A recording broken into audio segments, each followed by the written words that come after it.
미래 우리나라와 세계를 이끌고 나갈 젊은 후배 여러분들을 만나게 되니까 대단히 반갑습니다. 송 교수님께서 너무 극진하게 저를 설명해 주셔서 오히려 당황스럽기도 합니다만은 제가 오늘 주로 여러분들에게 말씀드리는 것은 우리 시대의 변화와 혁신이 대단히 중요하다. 이 변화와 혁신을 통해서 우리가 습과 창출을 극대화하고 경쟁력을 키워나가지 않으면 개인도 조직도 존립하기가 어렵지 않겠느냐. 그런 쪽으로 좀 이야기를 해드리고 작금의 경제 상황이 대단히 어렵다고 그럽니다. 혹자는 위기라고 그러고 혹자는 침체기라고 그러고 혹자는 늪에서 허우적거리고 있다고도 이야기합니다. 이런 상황인데 과연 그러면 이것을 절망적으로만 생각하고 우리는 대안도 대책도 없이 계속 허우적거릴 것이냐. 이것이 지금만의 문제냐. 지난 60년 해방 후 60년 동안 이런 위기는 없었느냐 하는 것도 한번 읊어보고 그러면 여기서 우리 기업은 어떻게 할 것이며 또 앞으로 미래를 개진해 가야 될 사람들은 어떤 식으로 동하고 정해야 되느냐 하는 문제와 제가 에버랜드와 지금의 삼성 석유화학에 침해해서 변화와 혁신을 했던 사례들을 가지고 여러분들에게 실감나게 이야기 드리는 것이 경영학이나 혹은 학교에서 공부를 하는 여러분들에게 좋은 도움이 되지 않겠나 그렇게 제가 생각을 하고 강의를 시작하도록 하겠습니다. 지금이 굉장히 위기라고 하는데 우리는 동란 이후 숱한 위기를 겪어왔었습니다. 가장 가까이는 97년도 IMF 위기 같은 위기를 겪어서 우리의 이 옷장 속에 깊이 숨겨놓았던 금부치들을 다 꺼내서 국가 경제를 되살리는데 우리는 다 내놓았습니다. 위기는 여러 차례 있었고 그때마다 살아남기가 힘들다고 아우성쳤으면서도 우리는 그 위기를 슬기롭게 우리 선배들도 이겨냈고 우리 조상들도 이겨냈고 또 현재 우리들도 이겨낼 수 있는 각오의 도전을 하고 있습니다. 그런데 이 문제 위기는 외부 충격적인 요소와 내부 결함적인 요소에 의해서 이루어집니다.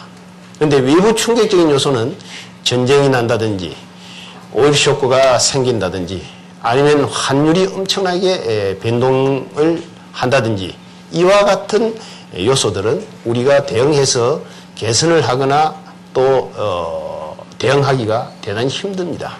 그러나 내부 결함적인 요소, 소위 계획을 잘 세우고 실천을 합리적으로 하고 평가 분석을 제대로 해서 한다면 결함적인 요소는 충분히 막을 수 있는데 문제는 외부 충격적인 요소도 문제지만 내부 결함적인 요소를 이겨낼 수 있는 마음의 준비와 역량을 우리 스스로가 갖추지 않으면 안 된다. 그러면 지금까지 위기도 문제였지만은 앞으로 도래될 위기에 대해서는 우리는 속수무책이 되고 마는 것이다. 그래서 우리는 이런 분야에 대해서도 관심을 가지고 대응할 수 있어야 되겠다 하는 것을 말씀드립니다. 문제는 국가가 위기에 처하면 기업이 수익성이 금방 떨어집니다. 그래서 이 경제 위기가 기업의 투자도 감소시키고 또 실업률도 높이고 그리고 양극화 현상도 만들고 여러 가지 부작용을 만들고 있는 겁니다. 작금의 상황도 그러한 상황이 되어지고 있고 작금의 언론에서 보도되는 일련의 내용들도 그러한 상황들을 여실히 보도하고 있어서 우리를 대단히 무겁게 하고 있습니다. 그러나 우리는 희망을 가지고 도전을 하지 않으면 안 됩니다. 그런 가운데서도 우리는 많은 성과 창출을 해낸 저력이 있습니다. 여러분이 보시다시피 일제 침탈도 당했고 6.25도 당했습니다만은 2003년에 우리 국가별 순위가 11위까지 올라왔었습니다. 2004년에는 명목 GDP가 6,674억이 돼서 44년 만에 167배나 성장한 세계에서 갈목할 만한 경제 성장 국가로서의 위상을 우리는 확보를 하고 있습니다. 우리에게 가능성이 있다고 믿을 수 있는 그 신념이 필요합니다. 우리는 해낼 수 있다고 생각하는 그 의지가 대단히 중요합니다. 전쟁 직후에 제조업 사업체 수는 불과 8,600개, 제조업 종업원 수는 22만 명에 불과했습니다. 그러나 이제는 13배가 늘어난 11만 명이 되었습니다. 1만 개가 되었습니다. 종업원 수도 12배가 늘어난 274만 명이 되었습니다. 우리는 위기 하면서도 또 이만큼 성장을 했고 이만큼 우리의 내적 축적을 이루어낸 것입니다.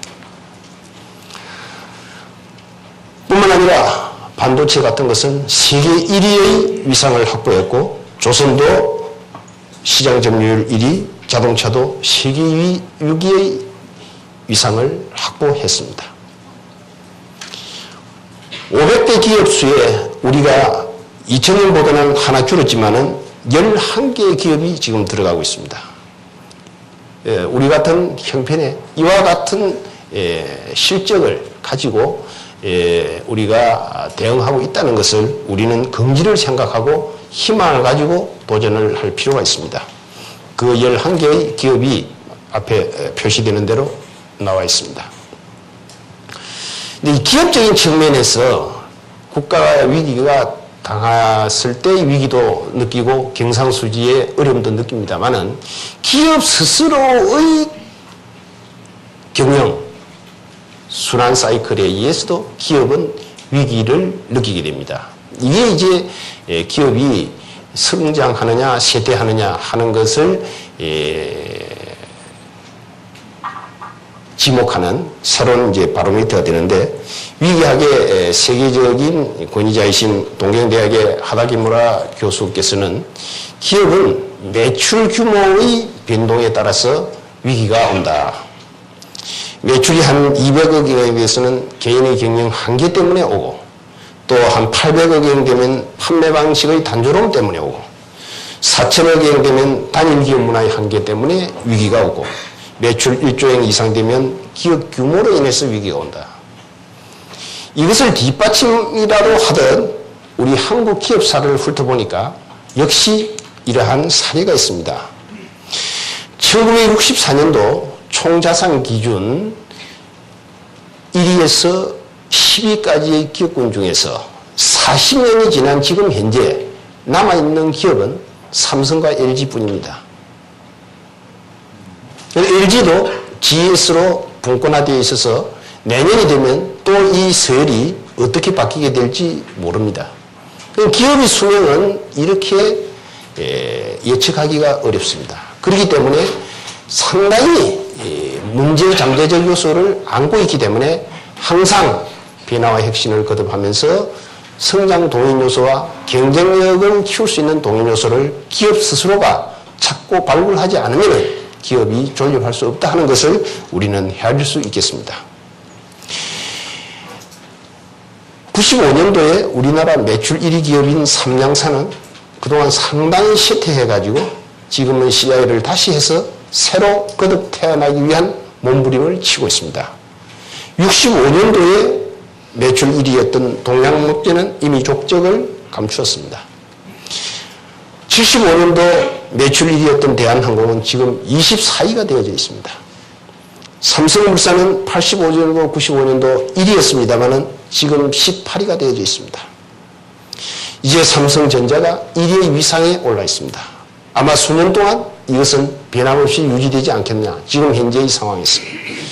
기업은 이렇게 굴곡이 심한 과정을 밟고 있다 하는 것을 우리는 알고 여기에 대응할 수 있는 내부 역량 구축이 대단히 중요하다 하는 것을 헤아릴 필요가 있습니다.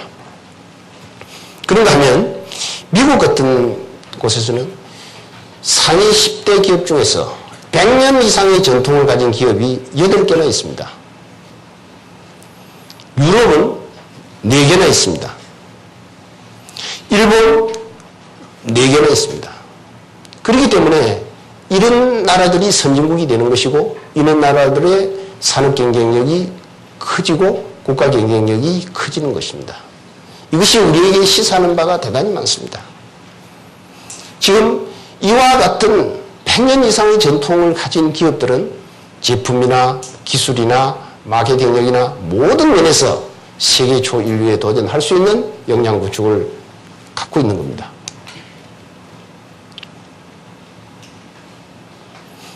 근데 더 문제는 2000년 이후에 세계 거대 기업들이 많이 쇠퇴져 가고 있습니다. 여러분이 잘 아는 지럭스 같은 데도 쇠퇴져 가고 있습니다. K마트, 자동차의 대명사처럼 이야기됐던 포드도 마찬가지입니다. 소니,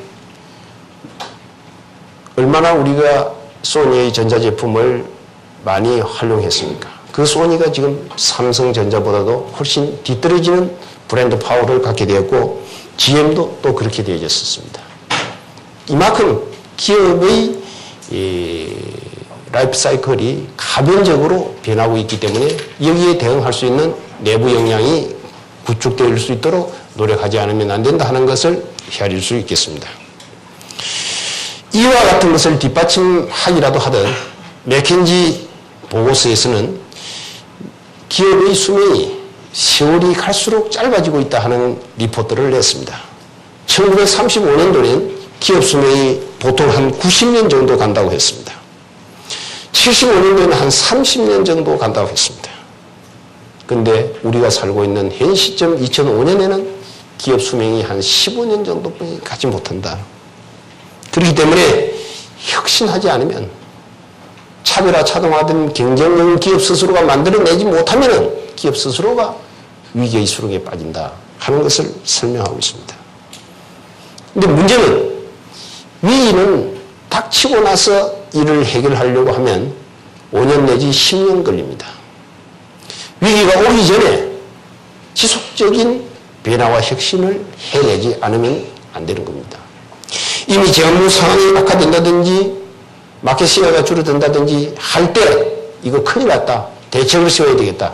이래 해서는 3년, 5년, 10년 걸려야 성과 창출이 가능합니다. 그렇게 되면 제2의 악순환을 또 만들어내는 결과까지도 초래할 수가 있습니다. 그래서 기업은 위기가 오기 전에 시장 압박 전에 지속적인 혁신을 해나가야 된다. 쉬운 이야기로 하면 잘 될 때 더 잘 되게 하는 것이 최고의 혁신입니다. 안 될 때 잘 되게 하려면 3년, 5년, 10년 걸립니다.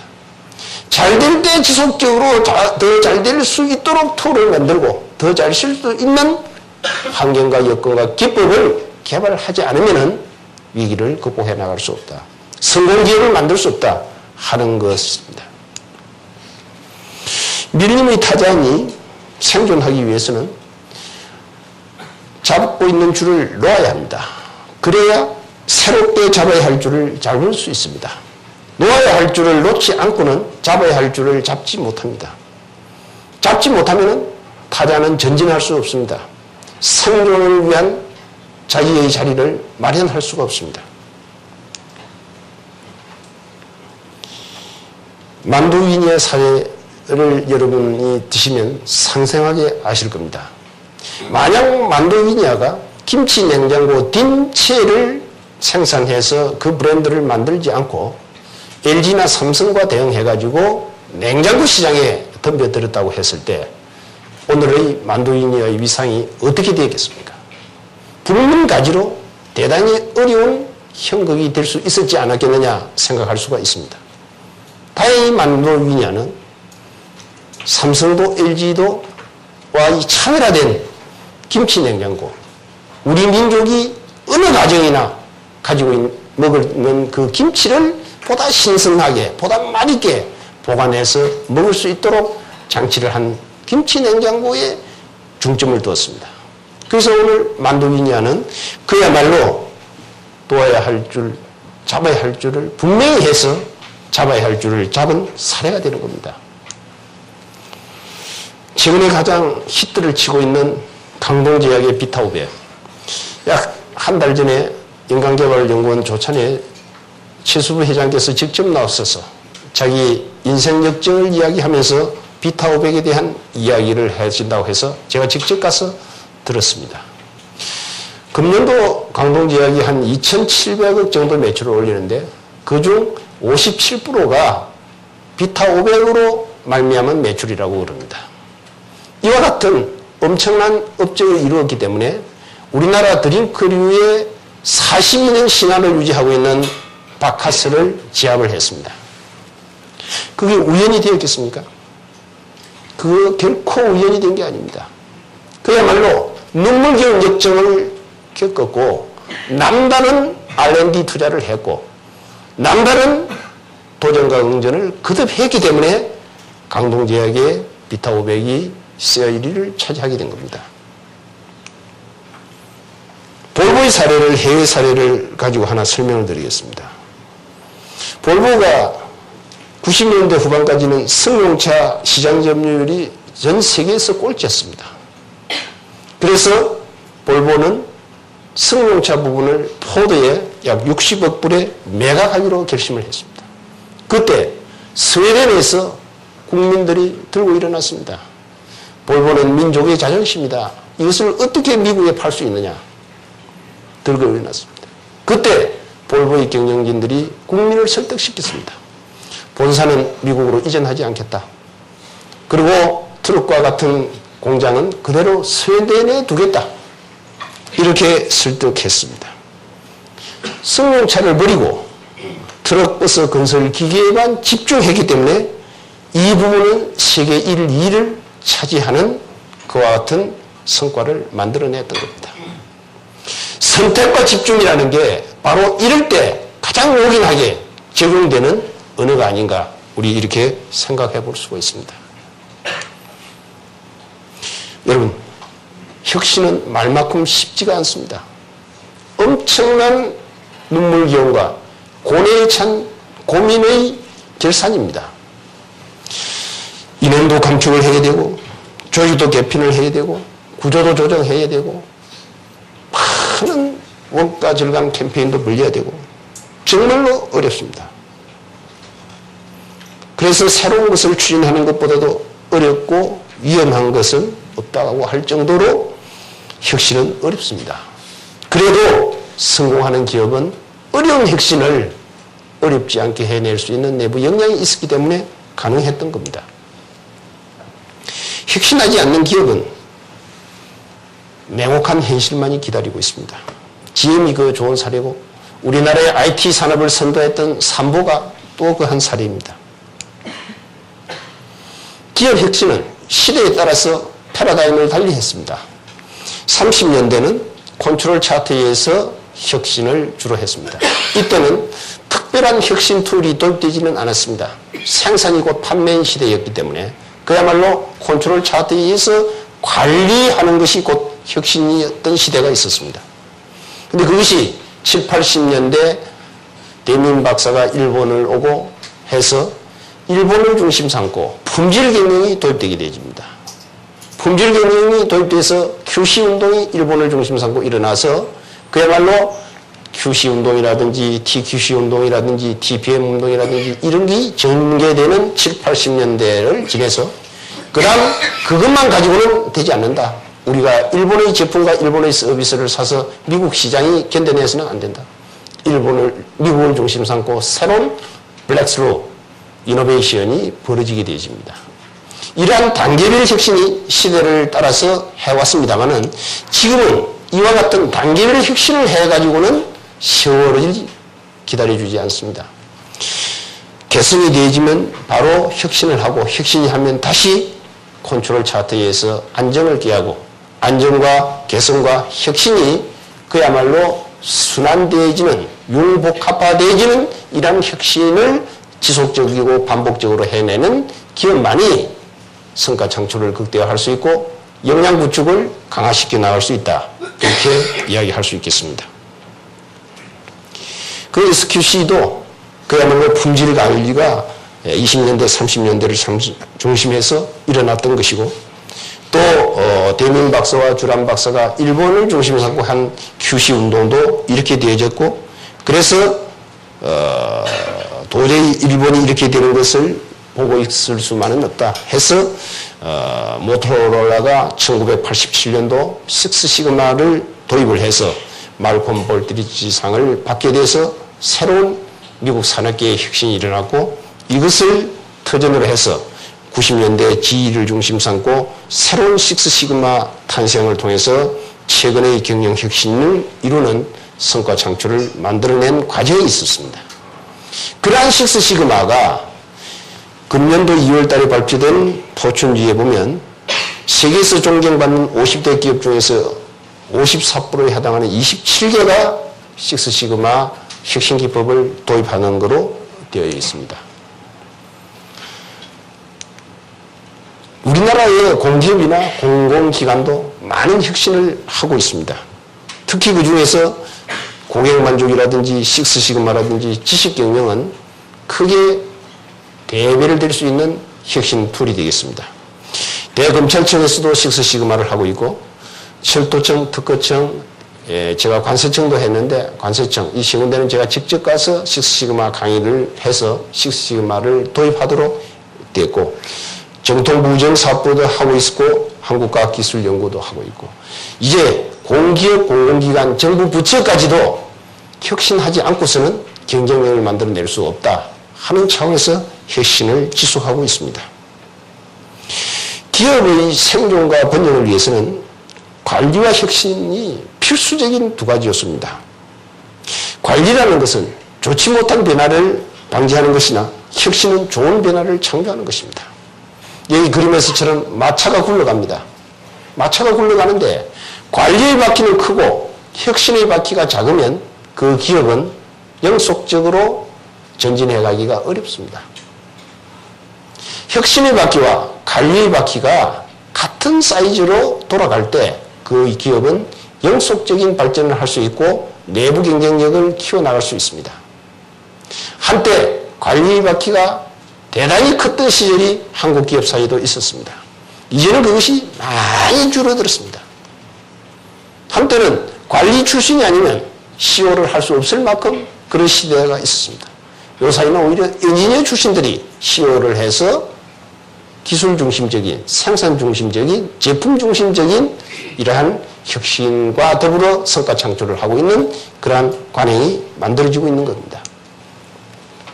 혁신 활동이 실패하는 이유는 시스템이 없는 열정이나 열정이 없는 시스템 때문이라고 합니다. 시스템도 구축이 되어야 되지만 끌려가는 사람의 적극적인 열정이 필요하다. 최근 세 분을 제가 클로즈업을 시켜봅니다. 우선 삼성의 이건희 회장입니다. 이건희 회장께서는 93년도에 신경영을 선포했었습니다. 11년 동안 매출을 3.3배 증가시켰습니다. 이익을 38배 증가시켰습니다. 엄청난 혁신의 성과 창출을 한 분입니다. 여러분이 잘 아시는 지위의 재결치 20년 동안 권좌를 유지했습니다. 매출 4.6배를 증가시켰고 주가 총액을 40배 증가시켰습니다. 이런 영광만 있는 게 아닙니다. 이렇게 하기 위해서 잭 웰치는 170개에 해당하는 사업군을 110개를 없애고 또 70개의 신규 사업을 다시 간출해 되었습니다. 18만 명이나 되는 엄청난 인력을 구조조정해야 되는 그런 아픔도 경험했어야 했었습니다. 11단계의 결제를 4, 5단계로 줄이는 피눈물 나는 변화와 혁신을 해서 오늘의 지위를 세계적인 지위로 만들어보고 또 바톤 타치를 하기 위해서 수년에 걸친 인물 감정을 통해서 오늘의 이멜타 회장을 발탁해서 승계를 했었습니다. 그래서 지금도 지인은 세계 초인류 기업으로서의 그 위상을 견지해가고 있습니다. IBM의 루이스 거스나 재임 10년 동안에 81억 불 적자에서 36억 불 흑자로 전환했습니다. IBM이 80년대 컴퓨터 지각변동에 잘못 적응해가지고 창립 후 91년도에 최초로 28억 불 적자를 냈었습니다. 그때 미국의 젊은이들이 IBM에 들어가서 푸른 줄무늬 와이셔츠를 입고 다니는 것을 최고의 영광으로 생각했던 그런 시대가 있었습니다. 그런데 적자가 되니까 바쁘게 웃었습니다. 그래서 루이스 거스나가 4년에 걸쳐서 20만 명을 구조조정했습니다. 루이스 거스나가 지나가면 피냄새가 난다 할 정도로 구조조정을 심하게 했습니다. 그렇게 하고 나서 회사의 체제를 고객 중심, 고객 만족형으로 탈바꿈시키고 내부 의사결정 과정을 신속하기 위해서 결제 과정을 11단계에서 4 내지 5단계로 축소를 해서 조직을 가볍게, 조직을 편하게, 조직을 능률 위주로 개편을 했었습니다. 이와 같은 희생과 헌신이 함께 했기 때문에 이와 같은 세계 굴지의 기업을 만들어낼 수 있었던 겁니다. 이건희 회장에 대해서는 좀 더 설명을 드리는 게 옳을 것 같습니다. 93년도 프랑크푸르트에서 신경영을 선언하면서 양적 경영 시대를 종식하고 질의 경영으로 나가지 않으면 안 된다. 세기말적 현상에서 우리가 21세기에 뭘 먹고 살 것인가를 생각하면 등골이 오싹오싹해진다고 직접 당신께서 말씀하셨습니다. 그리고 이제는 우리가 양의 경영을 종식하고 질의 경영으로 가자. 그래서 그 유명한 이야기, 마누라와 자식을 빼고는 다 바뀌어야 된다. 변하자. 변하지 않으면 안 된다. 그렇지 않으면 삼성만의 문제가 아니라 우리나라를 견인해갈 기업이 표상이 없다. 뭐 이야기하면서 인류 기업을 만들지 않으면 안 된다는 것을 강도 높게 주장을 했습니다. 그때 7사제가 실시됐습니다. 신경영의 주도적으로 기획하고 집행하고 분석했던 분이 여기 고현수 상임이사가 앞에 계십니다마는 정말 그때는 우리가 엄청난 변화를 위해서 몸부림을 쳤었습니다. 여러분 지금은 조금 낫습니다. 한겨울에 말이죠. 회사 7시까지 나오려면 집에서 5시에 일어나야 됩니다. 캄캄한 어두움과 싸우지 않으면 안 됩니다. 그러한 것을 근 10년 가까이 했습니다. 지금은 8호제가 되어 있습니다. 희생이 없고 헌신이 없는 가운데서 성과를 만들어낸다는 것은 아니땡 굴뚝에서 연기가 나오기를 기다리는 거나 마찬가지라고 생각합니다. 그렇게 해냈기 때문에 오늘의 삼성이 이만큼 된 거 아니냐. 그때 우리는 양의 경영을 종식하고 질의 경영으로 전환하기 위해서 불량품을 각 사마다 전부 소각시키는 캠페인이 일어났습니다. 제거시키는 캠페인이 있었습니다. 500억 원어치의 휴대폰 화형식을 했습니다. 불량 휴대폰. 이게 여러분, 지금 여러분이 이 순간 설명을 들으니까 별 감각 없이 들으실지 모르지만 그 상황, 그 여건에서 그렇게 했을 때 그것을 만들었던 자들의 심정은 오직 하겠으며 타들어가는 휴대폰을 바라보는 자의 심정은 오직 하겠으며 그 터전 위에서 새로운 품질의 휴대폰을 만들지 않으면 안 된다고 생각하는 그 심정은 또 오직 했겠느냐를 두루두루 연결시켜서 생각하면 그야말로 눈물겨운 역정이었습니다. 과감한 구조조정을 통해서 IMF도 극복을 했습니다. 그리고 회장 당신께서 업무의 절반 이상을 핵심 인력, 우수 인력 확보에 둘 것이라고 이야기했었습니다. 드디어 작년에 창사 이래 최대의 매출과 최대의 이익을 만들어냈습니다.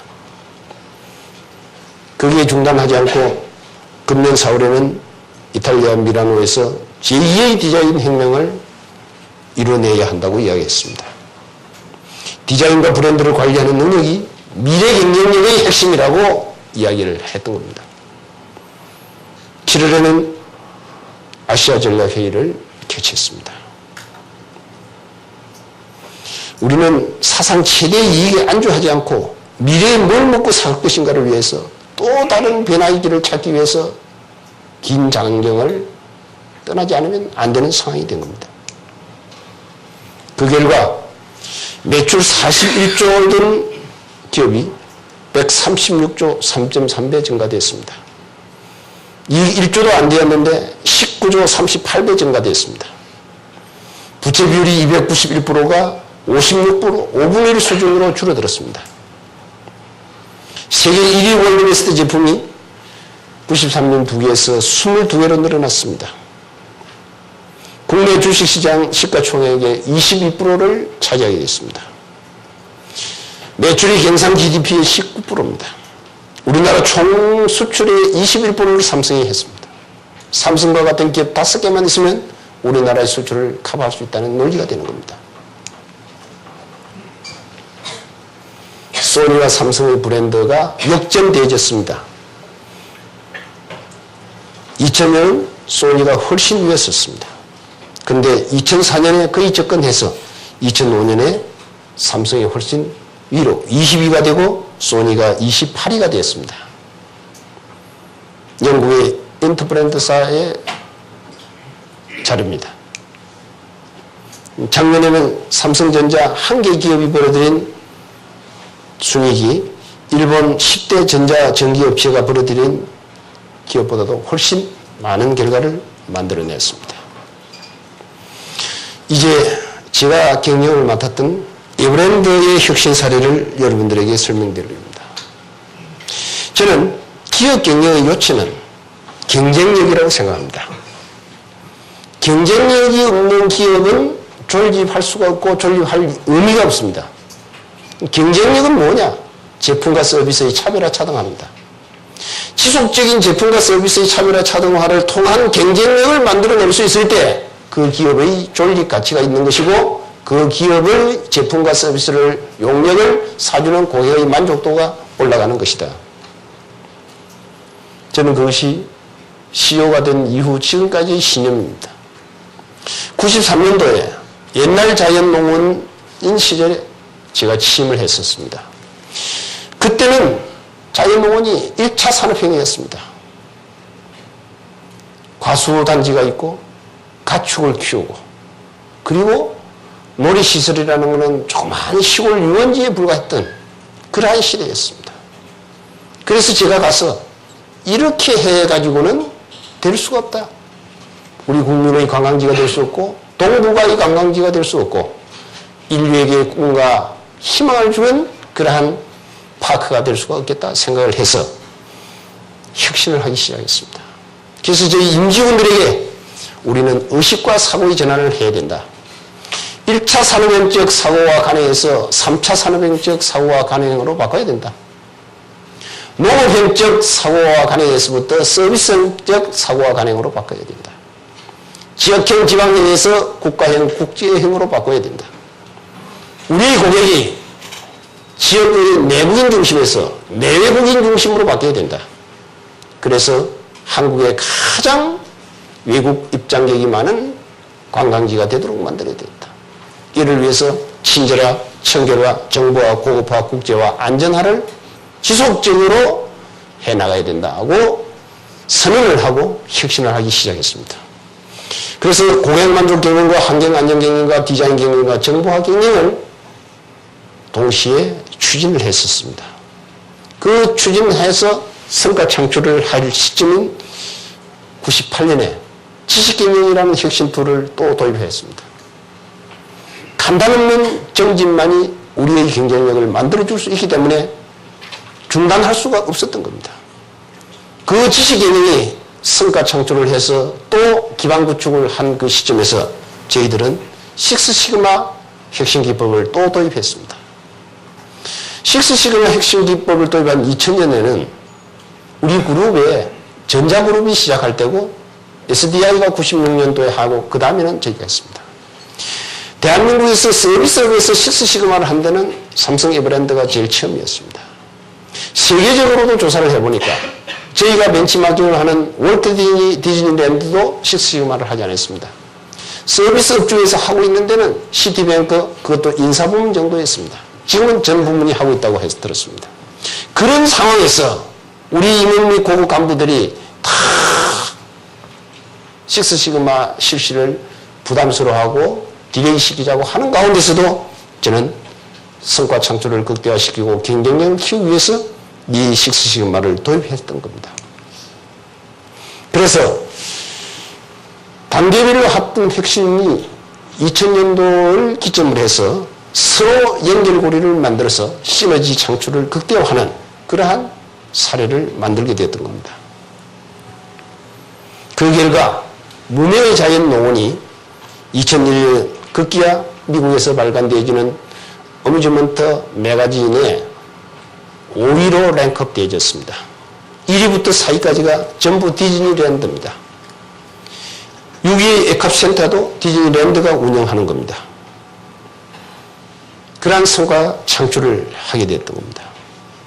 그리고 우리의 성과 창출이 국내 마케팅 교수들이 만드는 마케팅 서적에 거의 다 게재가 됩니다.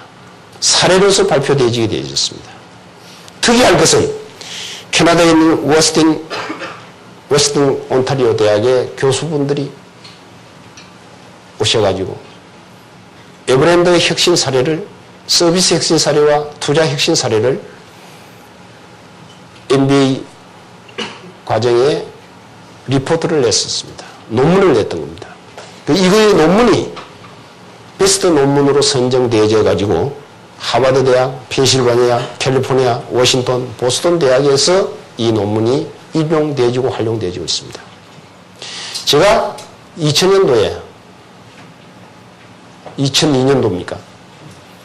샌프란시스코 가서 호텔에 들어갔더니 그 호텔의 총지배인이 저는 처음 봤는데 자기는 나를 안다고 그랬습니다. 매거진에서 우리 사례를 가지고 스터디를 하고 있다고 이야기를 했습니다. 그렇게 탈바꿈을 시켰던 사례가 있습니다. 구체적인 숫자를 여러분들이 봄으로써 더욱더 실감 날 것 같아서 외부에 알리지 않는 내용입니다만은 매년 커스터머 세티스팩션 인덱스 CSI 조사를 합니다. 단 한 번도 저희 에버랜드가 경쟁사의 CSI 점수가 떨어진 적이 없습니다. 입장객이 단 한 번도 경쟁사에 떨어져 본 적이 없습니다. 마켓시어가 경쟁사 A, B 두 군데에 단 한 번도 떨어져 본 적이 없습니다. 제가 갔을 때 1472억 매출을 제가 물러났을 때 9,300억으로 만들고 지금은 1조가 넘었습니다.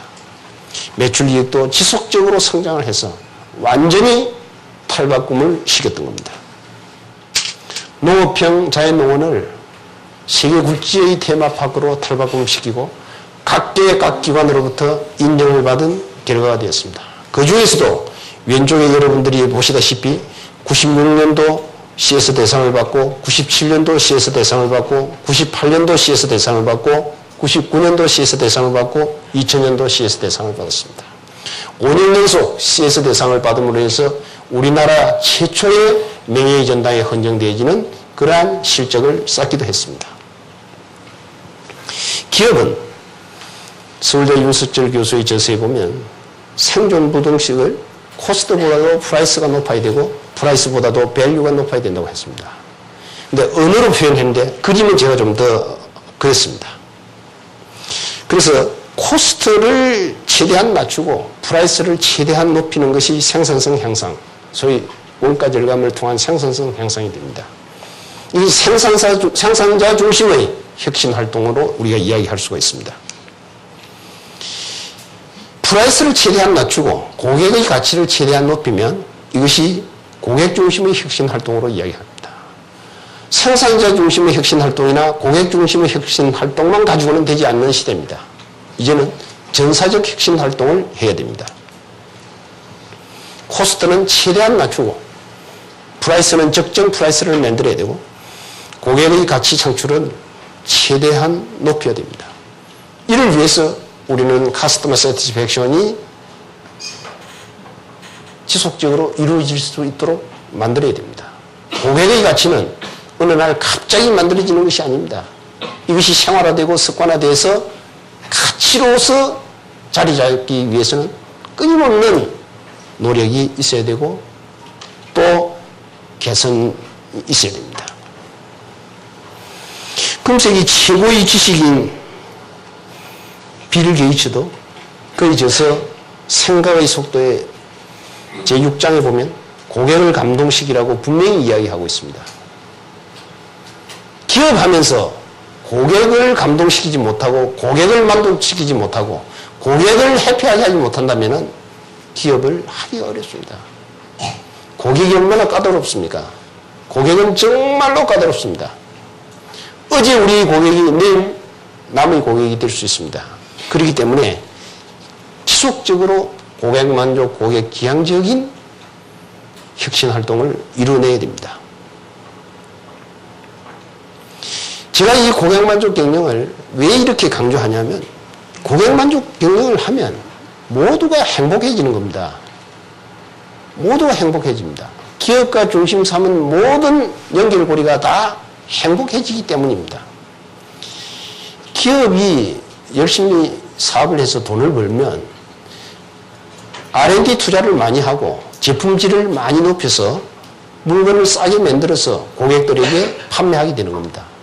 그러면 소비자와 기업과의 관계가 다 윈윈, 양쪽이 모두 해피하게 되어지는 겁니다. 그렇지 않겠습니까? 사용자, 근로자가 다 윈윈 되는 논리입니다. 회사가 돈을 많이 벌면 사원들에게 복리후생 잘해주지요. 인건비 많이 주지요. 교육훈련 기회 많이 주지요. 해외 연수 기회 많이 주지요. 그러면 근로자들은 회사가 나에게 이렇게 잘해주는데 내가 더 아이디어를 내야 되겠다. 내가 더 원가를 절감해야 되겠다. 내가 더 비즈니스를 잘해야 되겠다. 내가 더 경쟁력을 키워야 되겠다.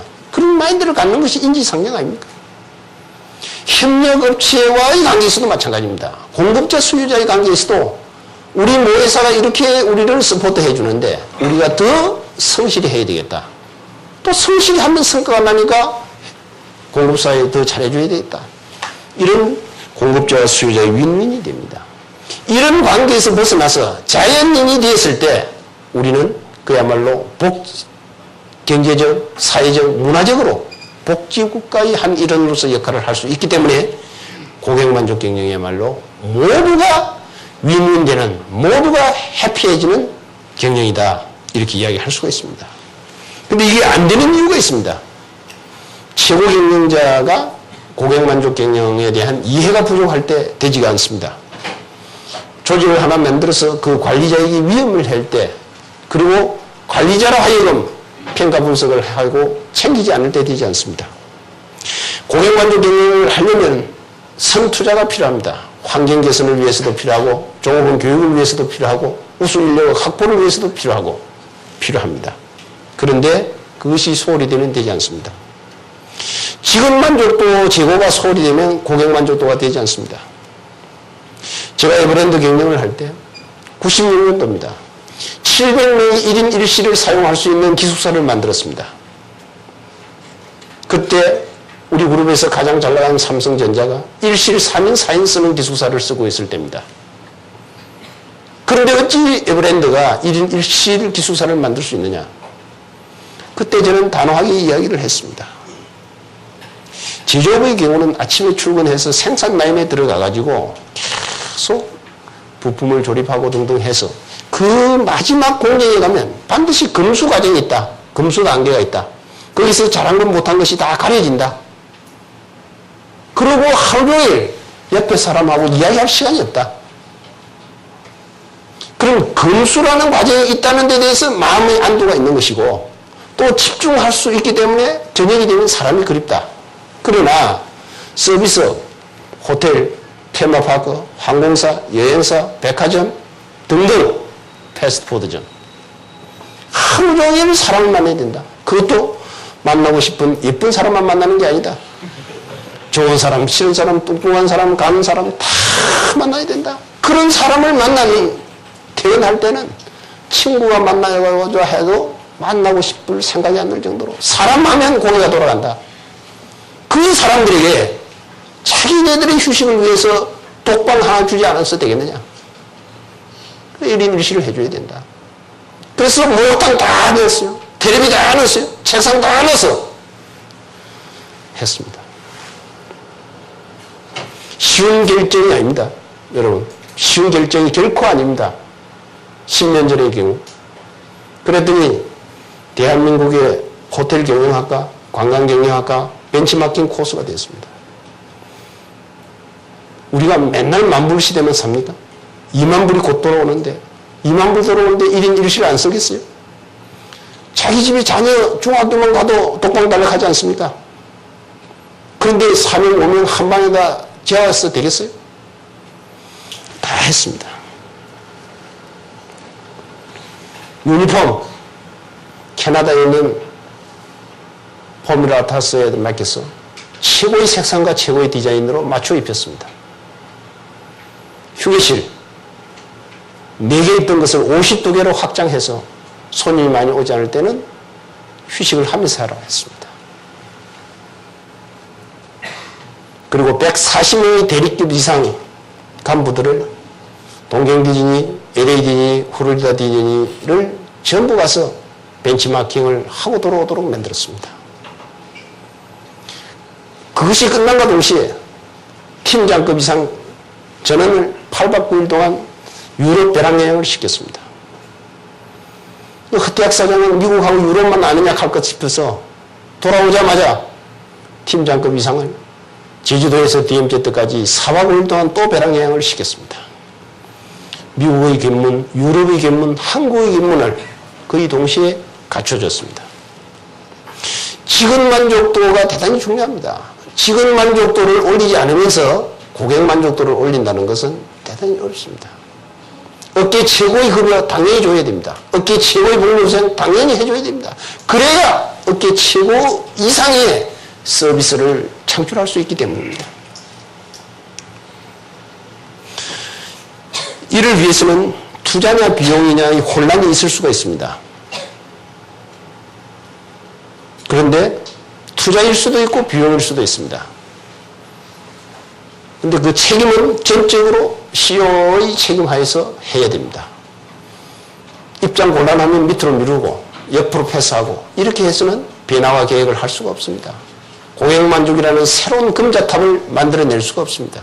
전적으로 CEO 책임하에서 사표를 쓸 각오를 하고 해낼 수 있어야 되는 겁니다.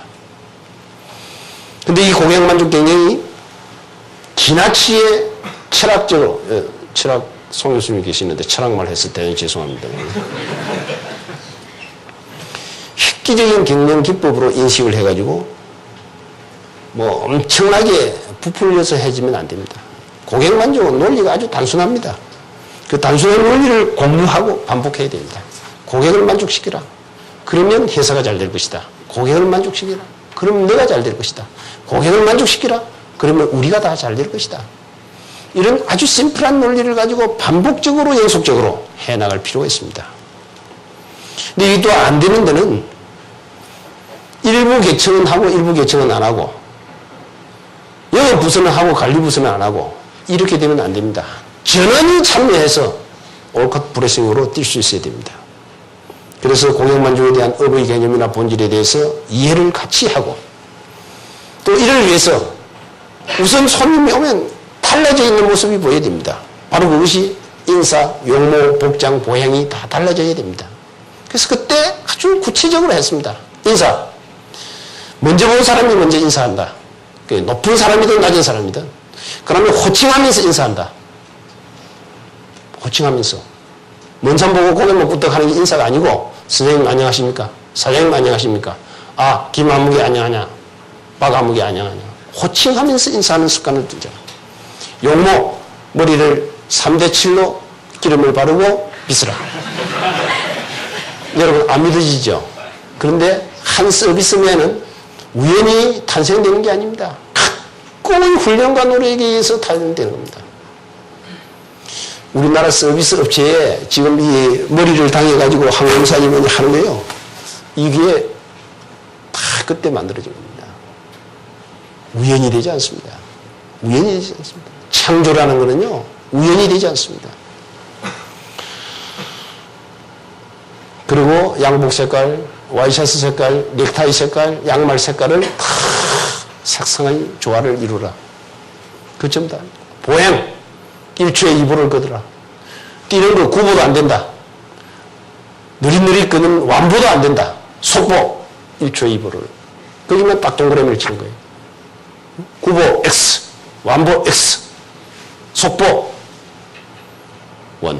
이렇게 강도 높은 훈련을 시켜서 그야말로 고객 만족을 시키는 겁니다. 이렇게 되면 신규 고객 창출 순환 시스템이 저절로 구축이 됩니다. 선순환이 되어집니다. 다녀가신 고객이 또 마우스 투 마우스로 구전 효과를 해서 계속되는 거예요. 그 300만이 950만의 입장객이 되는 게 우연이 되겠습니까? 우연이 되면 우호자가면서 하죠. 결코 우연이 되지 않습니다. 머리를 짜야 됩니다. 가슴을 짜야 됩니다. 눈물겨운 발걸음을 쳐야 됩니다. 그렇게 되면 브랜드 자산 가치가 저절로 올라가게 됩니다. 여러분, 자연농업이 좋아요? 에버랜드가 좋아요? 에버랜드가 좋죠? 에버랜드가 좋은 거 아닙니까? 자연농업 브랜드 가지고 월드클래스 브랜드가 되겠어요?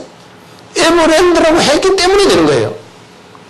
96년도에 에버랜드라고 브랜드를 바꾸자마자 우리나라 정책이 또 에버랜드를 지지했습니다. 국민학교에서 영어를 가르쳤습니다. 이게 바로 세계화의 조류라는 것은 어쩔 수가 없습니다. 세계화의 조류라는 것은 어쩔 수가 없는 거예요. 이 도도하게 흐르는 물줄기를 누가 감히 막을 수 있습니까? 에버랜드로 했던 겁니다. 그렇게 되니까 브랜드 자산 가치가 누적되니까 마케팅 비용이 감소됩니다. 광고 5번 낼 것도 2~3번 내도 효과가 나는 겁니다. 그리고 네트워크가 다 형성되어집니다. 시너지가 창출되어집니다. 그래서 고객 만족 경영을 잘 하는 것이 기업의 경쟁력을 키우는 것이다. 그렇기 때문에 우리는 고객을 만족시켜야 된다 하는 논리입니다. 2003년 삼성 석유화학 취임했습니다. 그러면 에버랜드만 혁신을 하고 석유화학은 그 제조업인데 혁신이 되겠느냐? 당신은 서비스의 전도사가 제조업에 가서 뭘 어떻게 하겠느냐? 다들 그렇게 쳐다보는 것 같아요.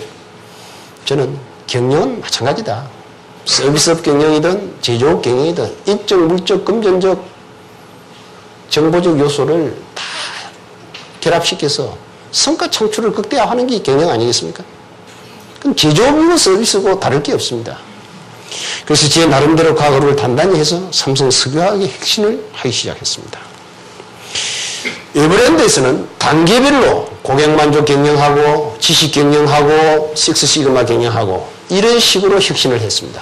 그런데 이제 저는 그 혁신을 해본 지식과 경험을 확보했고 또 신라 호텔에도 고객 만족 경영과 식스시그마 경영을 도입해서 1년 동안 터전을 쌓은 경험을 확보했고 그러한 사람이 또 석유화학에 가서도 1년에 하나씩 텀을 두고 그거는 사기치는 거 아닙니까? 자기가 알고 있으면 최선을 다해서 빨리 쏟아가지고 더 빨리 더 빠르게 더 성과 창출을 만들어내는 것이 그 CEO의 임무 아니겠습니까? 그래서 동시에 출발했습니다. 고객 만족 경영하고 식스시그마 지식 경영. 이러한 혁신에 훈련되지 않은 간부들이나 사원들은 힘듭니다. 제가 그걸 압니다. 알지만은 제가 양보하면 이 사람들은 더 삼류사류 간부 사원부에 안 됩니다. 그래서 고통을 무릅쓰고 추진을 했습니다. 저희 회사는 3대 혁신을 동시에 추진하는 대신에 굉장한 밸류 있는 인물들로 양성이 되는 겁니다. 식스시그마의 실천가를 우리는 GB라고 그럽니다. 전문가를 블랙벨트 BB라고 그럽니다. 전략가 정도 되면 마스터 블랙벨트라고 그럽니다. 근데 이 식스시그마에 관한하는 그룹이 총괄을 하고 있습니다. 그래서 GB도 우리 회사가 시험 문제를 내서 GB 시험을 칠 수가 없습니다. 그룹 식스시그마 아카데미에서 문제를 내서 그 시험에 합격돼야 GB가 되는 거고 프로젝트를 해야 GB 디그리를 받는 겁니다. 블랙벨트 마찬가지입니다. 마스터 블랙벨트 마찬가지입니다. 마스터 블랙벨트를 하기 위해서는 교육도 들어가야 되고 엄청난 수련을 또 겪고 마스터 블랙벨트가 됩니다.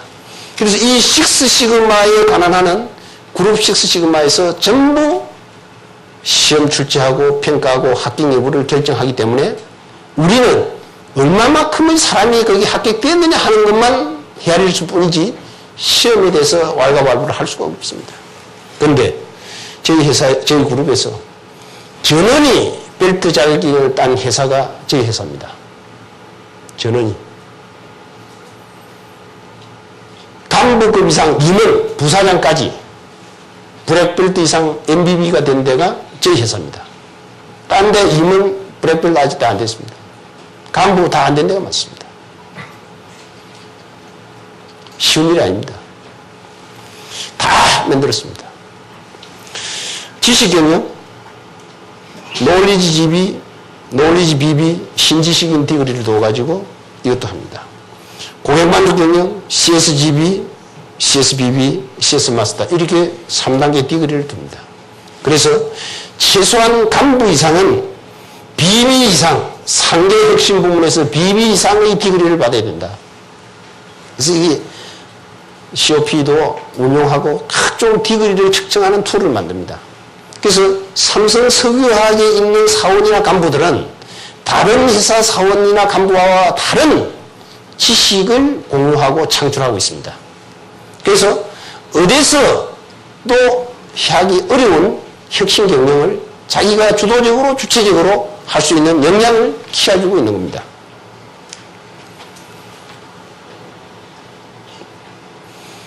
고객 만족에는 베스트가 없습니다. 오직 배다만이 있다. 더 모아 더 배다 캠페인을 지속적으로 벌이고 있습니다. 고객을 저는 석유화학에 가서 5 카테고리 고객으로 나눴습니다. 외부 고객, 내부 고객, 우리 공장이 울산에 하나 있고 서산에 하나 있습니다. 지역사회 고객.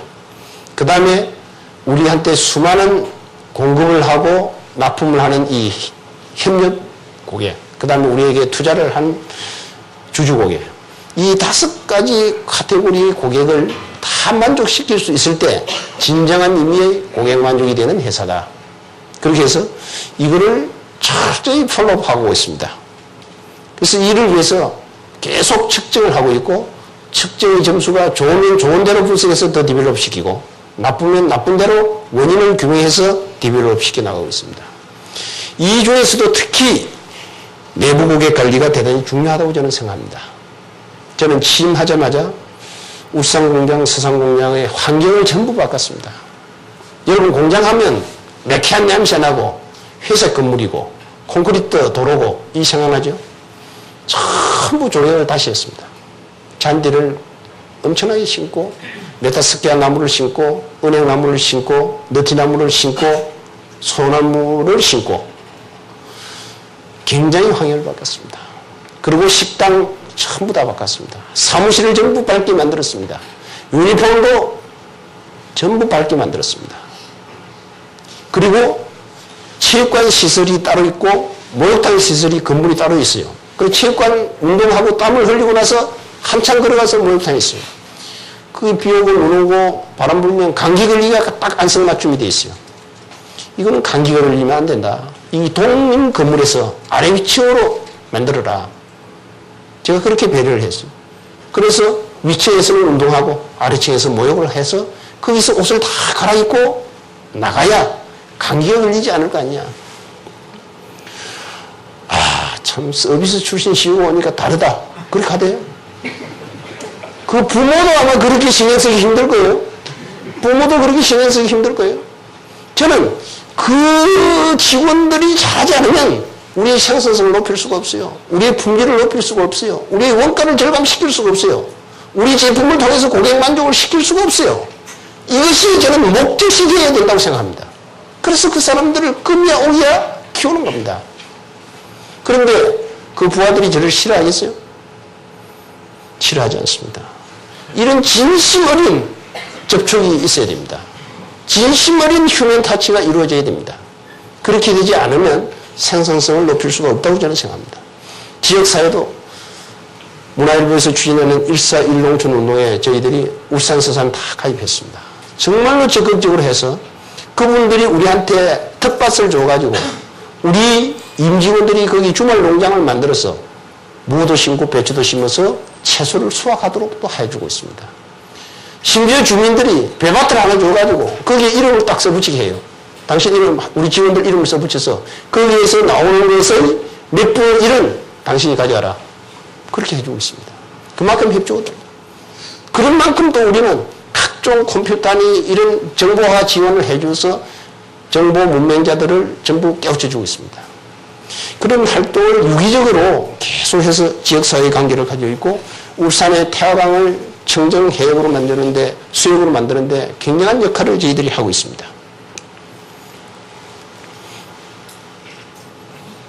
그래서 B2B 비즈니스, 소위 B2C 비즈니스가 아닌 B2B 비즈니스도 CS 경영을 하니까 성과 창출이 된다 하는 모델을 제가 만들었습니다.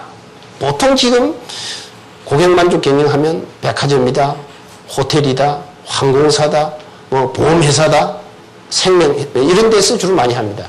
그래서 저는 B2B 회사에서도 고객만족이 되지 않으면은 기업의 경쟁력을 키울 수 없다는 입장에서 실천했던 겁니다.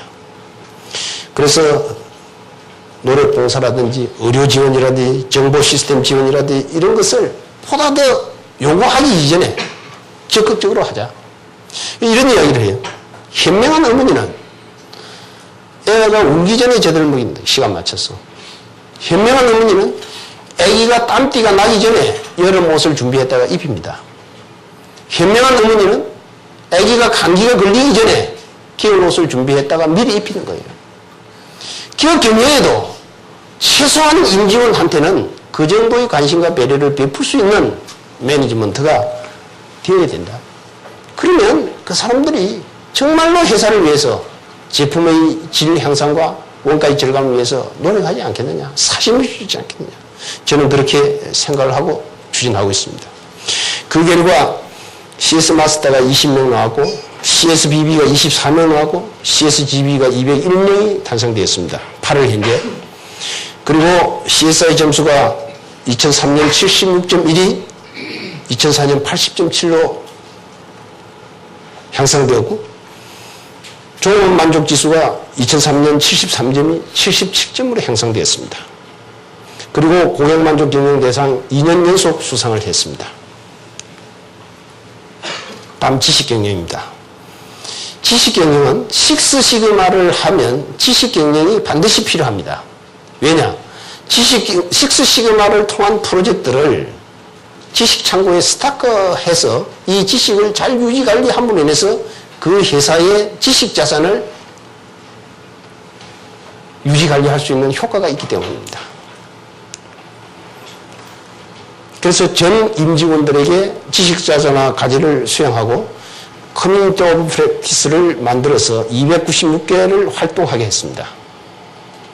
그리고 자료가 되는 대로 인풋들을 시켜서 이것을 해나가고 있습니다.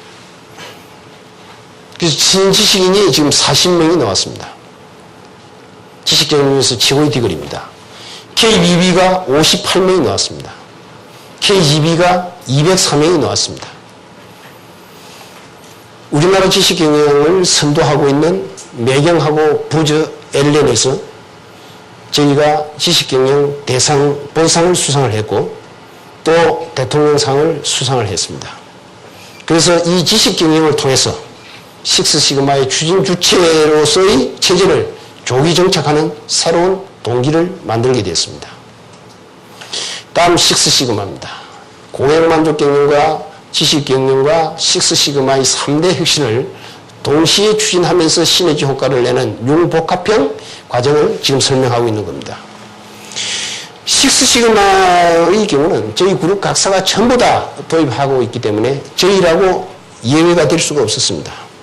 그래서 저는 이왕 두 회사에서 에버랜드와 호텔신라에서 했기 때문에 이왕 할 바에는 더 성과를 조기에 낼 수 있도록 해야 되겠다. 그래서 제가 취임하면서 사장 경영 방침 하나에 식스시그마를 통한 변화와 혁신이라는 구절을 넣어서 강도 높게 식스시그마를 추진을 시키고 있습니다. 지금 이것은 시험을 쳐야 됩니다. 프로젝트를 풀어서 프로젝트를 푼 것이 합격이 돼야 되고 또 그룹에서 실시하는 시험을 합격해야 벨트 자격증을 얻습니다. 이 벨트 자격증을 얻어야 식스시그마의 인정을 받게 되는 과정이 되는 겁니다. 그래서 이 벨트 시험을 치는 사람들에게 제가 전부 이메일로 편지를 보냅니다. 공부가 잘 되고 있느냐? 이번에 꼭 합격되도록 해라. 3번 떨어진 사람도 있습니다. 블랙벨트 시험에. 떨어질 때마다 제가 격려의 편지를 보냅니다. 포기하지 말아라. 중단하지 말아라. 해낼 수 있다. 실패가 없는 성공이 어디에 있겠느냐. 자네는 해낼 수 있다. 격려의 편지를 보냅니다. 그렇게 해서 우리 그룹에서 임원으로서 마스터 블랙벨트 MBB 제1호가 우리 삼성 석유화학에서 나왔습니다. 뭐 전원이 벨트 자격증을 얻은 것도 물론 중요하지만 그런 성과를 만들어냈습니다. 임원들이 이렇게 저렇게 빠지려고 그럽니다. 저는 단호하게 이야기했습니다. 내 경영 방침에 식스 시그마를 통한 변화와 혁신을 강도 높게 추진한다고 했다. 임원 여러분들이 뜻에 따라야 된다. 임원이 그린벨트 한다는 것을 특별한 활동이 아니며 그건 오히려 의무사항이다. 그렇게 했던 겁니다. 전부 다 이제는 우리 부사장까지 벨트 자격증을 다 얻었습니다. 그리고 임원 여러분들이 끌어가지 않으면 우리 회사의 식스 시그마는 될 수 없다. 그렇게 해서 성과를 내고 있습니다. 그 다음 식스 시그마를 전사적으로 이렇게 단위 기간에 빨리 저러니 벨트 자격증을 얻은 원인이 어떤 거냐. 최우수 인력을 먼저 벨트 시험에 응하도록 했습니다. 대부분 최우수 인력이 경영지원실 산하에 있습니다. 경영지원실 산하에. 인사부 부장, 관리부장, 혁신부장 이런 사람들입니다. 그래서 저는 경영지원실장이 먼저 식스 시그마 벨트 자격증을 얻어라. 그리고 그 밑에 사람들 팀장들 다 얻게 해라. 그리고 그 밑에 과장들 다 얻게 해라. 그 사람들을 전부 다 얻게 했습니다. 그리고 영업 부문, 생산 부문 할 것 없이 우수 대학을 나와서 우수한 인재를 먼저 벨트 시험에 응시하도록 해서 벨트 자격증을 얻도록 했습니다. 그리고 매달 한 번 챔피언 데이를 통해서 이 챔피언 데이를 통한 식스 시그마 확산과 성과 창출을 조직 내부적으로 세링할 수 있도록 체제를 갖췄습니다. 그래서 경영과 식스 시그마를 일치화시키는 경영의 핵심 사항을 챔피언 프로젝트로 풀도록 하고 또 철저한 재무성과 중심으로 추진을 하도록 하고 그리고 성과 보상을 통한 성과를 가속화시켰습니다. MBB 시험에 합격되면 100만 원의 보상금을 줍니다. BB 시험에 합격되면 50만 원 보상금을 줍니다. 그렇게 해서 동기유발을 시켜나가는 겁니다. 그래서 완전히 새로운 기업 문화로 정착이 되었습니다. 전 간부, 전 직원이 합격된다는 게 사실 쉽지가 않습니다. 고등학교 졸업생도 있습니다. 그 사람들도 다 GB 시험에 다 합격했습니다. 우리 회사에 간호사가 한 명 있습니다. 그 간호사도 그린벨트 시험에 합격되고 프로젝트를 풀었습니다. 우리 회사 노사협의위원장 그린벨트 시험에 합격되고 프로젝트를 풀었습니다. 심지어 제 비서까지도 예외를 만들지 않고 GB 시험에 합격되었고 프로젝트를 풀게 했습니다. 어느 한 사람도 예외 없이 전원 참여, 전원 혁신, 전원 성과 창출, 전원 경쟁력 확보의 요원이 되자는 겁니다. 그래서 이것을 우리의 기업 문화로 정착하기 위해서 하부 직원들이 식스 시그마를 도입하는데 어려움이 있을까 싶어서 과거에부터 했던 TPM 폴 식스 시그마 해서 TFSS라는 새로운 툴을 개발해서 저희가 만들었는데 만들어 하는 과정에 전부 다 벨트 시험에 합격돼서 이것은 만들어진 채로 그룹 관계사에 지금 소개를 해주고 그룹 관계사의 벤치마킹을 시켜나가고 있습니다. 이제 식스 시그마는 제조혁신의 새로운 기업 문화로 통합이 되어져서 활용되어지는 단계가 되었습니다. 결국은 숫자가 나와야 됩니다. 아무리 혁신을 잘 해도 일시적일지는 몰라지만 최소한 한 2, 3년 되면 거기에 따른 성과가 나와야 됩니다. 522건의 프로젝트를 했고 투입 비용은 한 27억이 됐습니다. 성과는 재무성과에서 한 460억 나왔고 체질 개선에서 335억이 나왔습니다. 3대 핵심을 조화롭게 해서 경영의 성과가 어느 정도 나왔느냐. 제가 2003년도에 취임했습니다. 2003년, 2004년 매출이 2년간 40% 신장했습니다. 연비 2002년 매출이익이 21% 신장되었습니다. 영업이익이 42% 신장되었습니다. 세전이익이 27% 신장되었습니다. 혁신하지 않으면 이런 성과 못 냅니다. 식스시그마 하지 않았으면, 지식경영 하지 않았으면, 고객만족 경영 하여서 정형화시키지 않았으면, 혁신 마인드를 갖게 하지 않았으면 이 단위 기간에 이와 같은 성과를 낸다는 것은 어려웠을 것이다. 저는 그렇게 생각합니다. 제가 가기 전에 인당 생산액이 25억이었습니다. 50억까지 끌어올렸습니다. 인당 생산액입니다. 인당 생산액.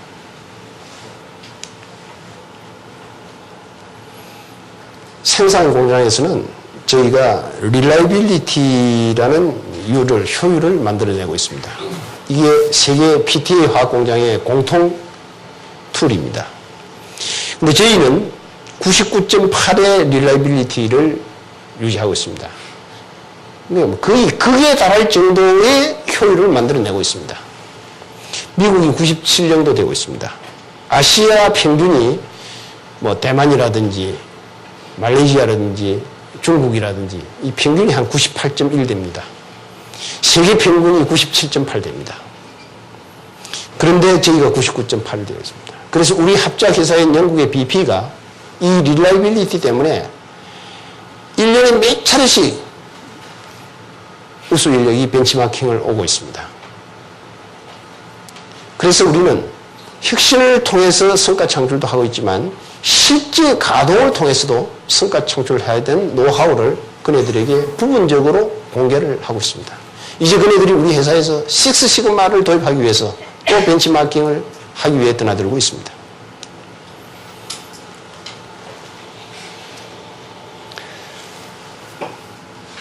가치와 희소성과 모방 불가성이 다 있으면 지속적인 경쟁 우위를 유지할 수가 있습니다. 또 지속적 고수익을 유지할 수 있습니다. 이렇게 되는 것이 가장 이상적인 조직 모델이 됩니다.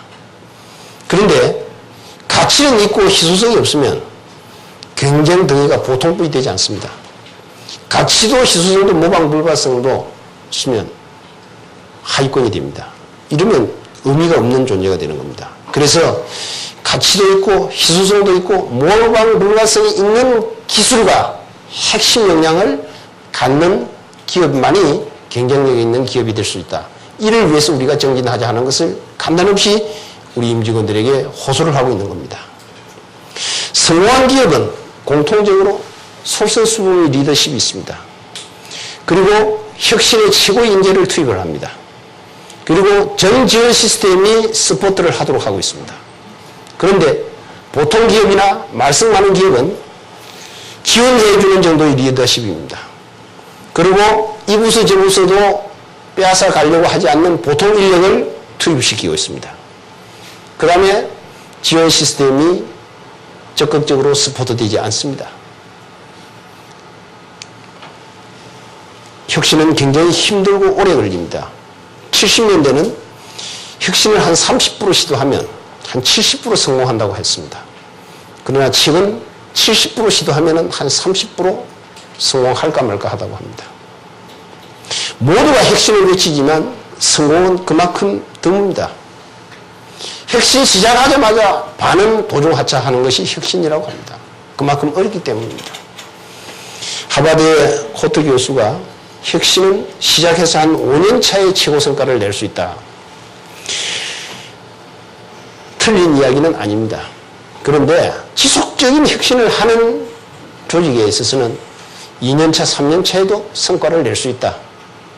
그렇기 때문에 어떤 열정을 가지고 어떤 목표를 향해서 어떤 강도로 추진하느냐에 따라서 그 연수는 충분히 당겨질 수도 있다. 하는 것을 말씀드릴 수 있습니다. IMF 터졌을 때 아시안 월스트리트 저널에 한국의 경제 위기는 리더십 부재에서 비롯됐다고 그랬습니다. 현재 한국의 리더십은 달러보다도 더 고갈되어 있다고 했습니다. 우리가 대단히 음미해 볼 필요가 있고 밑에 있는 모든 분은 세계적인 CEO들입니다.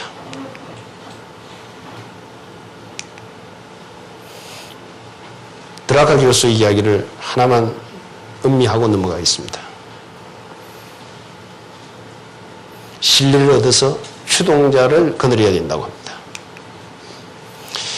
이제 우리 모두가 마무리를 해가야 될 단계에 되었습니다. 우리 모두가 성공을 해야 됩니다. 이 자리에 참석한 학생 여러분들이 정말로 성공하는 학생이 되어야 되고 우리나라의 미래와 세계의 미래를 여러분의 어깨에 짊어지고 성공하고 행복하게 만들어줘야 됩니다. 그래 하려면 우리 각자가 우리 몸담고 있는 조직이 성공 공식을 만들어낼 수 있어야 됩니다. 어제의 성공이 오늘의 성공이 될 수 없고 작년의 성공이 금년의 성공이 된다는 보장이 없습니다.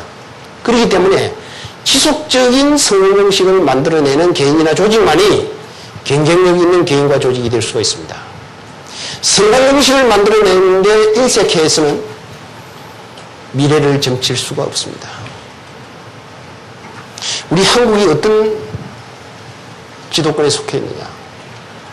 우리는 지금 15개 동북아 속에 위치하고 있습니다.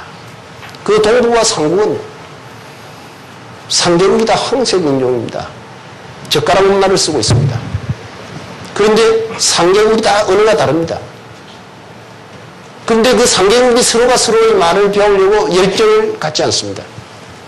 근데 유럽에 가보십시오. 유럽이 도시국가입니다. 불어, 독어, 스페인어, 이태리어 거의 다 두루두루 쓰고 있습니다. 그렇기 때문에 시너지를 만들어낼 수 있습니다. 네트워크를 만들어낼 수 있습니다. 문화를 창출해낼 수가 있습니다. 우리 한류 문화를 중국으로, 일본으로 번지게 하려면 우리 언어를 더욱더 보급해야 되고 그네들의 언어를 더욱더 우리가 수용할 수 있어야 됩니다. 그것이 대단히 저는 중요하다고 생각합니다. 여러분들이 그러한 관점에서 여러분의 발전 모델을 지금부터 다시 한번 점검해 볼 필요가 있다 생각할 필요가 있습니다. 성공적인 조직은 자율과 창의를 존중합니다. 타율과 모방 가지고는 이제는 더 이상 향진이 있을 수가 없습니다. 그 다음 인사관리에 반드시 공평이 아닌 공정이 우선되도록 해야 됩니다. 공평은 100원을 5사람이 20원씩 나눠보면 공평입니다. 공정은 성과 창출을 많이 낸 사람이 70원, 80원도 가져가고 보통 낸 사람은 10원, 20원도 가져가고 그렇지 못한 사람은 가져가지 못하게 하는 게 공정입니다. 공정한 인사관리가 되지 않고서는 우수한 인재를 확보할 수가 없습니다. 성과 창출을 많이 한 사람에게는 대우를 잘해줘야 됩니다. 그렇지 않으면 우수한 인력을 확보할 수 없습니다. 그런 측면에서 공정한 인사가 대단히 중요하다. 그 다음에 이 다민제휴와 문화적 감수성은 동시에 좀 설명을 해볼 필요가 있습니다. 우리는 63억 인류 속에 살고 있습니다. 34억 아시아 인류 속에 살고 있습니다. 15억 동북아 인류 속에 살고 있습니다. 근데 우리나라는 부정 자원이 하나도 없습니다. 4,800만이 인구 밀도를 높여가면서 살고 있습니다. 자, 이렇게 해서 먹고 살 수 있겠습니까? 결국은 우리는 국경을 건너뛰어야 됩니다. 피부색을 건너뛰어야 됩니다. 언어를 건너뛰어야만 됩니다. 그리 하지 않고서는 세계 속의 코리아, 세계 속의 코리안을 만들 수가 없습니다. 그래서 우리는 다면제휴해야 됩니다. 문화적 감수성을 능히 소화해낼 수 있는 그러한 역량이 우리 마음속에 흘러내려야 됩니다. 그리해야만 지난 60년의 세월보다도 앞으로 60년의 세월을 세계 속에 한국인의 세월로 만들 수 있기 때문입니다. 그런 면에서 학생 여러분들이 더욱 분발하고 세계적인 안목과 세계적인 식견을 가지고 도전과 응전을 거듭해 나가야 된다고 저는 생각합니다. 마지막입니다. 지구상에 살아남은 자는 이제 강한 자가 아니라 환경에 잘 적응하고 변화의 국면이 왔을 때 쉽게 변화하는 사람입니다. 그것이 소홀이 되거나 그것이 중단이 되면 강한 자가 될 수가 없습니다.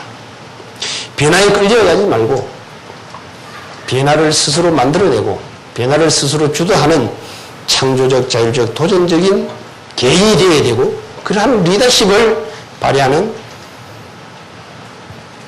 미래의 한국 사회의 개인차적 역할을 하는 젊은 후배들이 되어줄 것을 간곡히 당부하면서 제 강의를 마치겠습니다. 경청해 주셔서 감사합니다.